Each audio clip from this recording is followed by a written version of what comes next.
اللهم اغفر لي وارحمني واهدني وعافني وارزقني। আসসালামু আলাইকুম ওয়া রাহমাতুল্লাহ। আজকে আমি আপনাদের সামনে যে দোয়াটি শেয়ার করতে যাচ্ছি এটি সরাসরি হাদিস থেকে।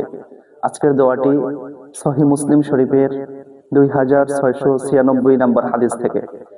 এক ব্যক্তি রাসূলুল্লাহ সাল্লাল্লাহু আলাইহি ওয়াসাল্লামকে প্রশ্ন করলেন, হে আল্লাহর রাসূল, আমি যখন আল্লাহ তাআলার কাছে চাইবো তখন কিভাবে চাইতে পারি? তখন বিশ্বনবী সাল্লাল্লাহু আলাইহি ওয়াসাল্লাম তাকে বললেন, তুমি যখন আল্লাহ তাআলার কাছে চাইবে তখন এইভাবে চাও। এবং আল্লাহ নবী সাল্লাল্লাহু আলাইহি ওয়াসাল্লাম এই দোয়াটা শিখিয়ে দিলেন, আল্লাহুম্মা গফিরলি ওয়ারহামনি ওয়াহদিনি ওয়াআফিনি ওয়ারযুকনি।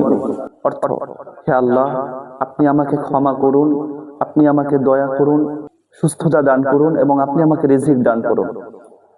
রাসূল সাল্লাল্লাহু আলাইহি ওয়াসাল্লাম বললেন, এই দোয়াটা কেন বেশি বেশি করবে? কারণ ফাইন্না হাউলাই ইয়াজমা'না লাকা দুনিয়াকা ওয়া আখিরাতাকা, নিশ্চয়ই এই দোয়াটি তোমার দুনিয়া এবং আখিরাত উভয়কেই সামলাতে পারে।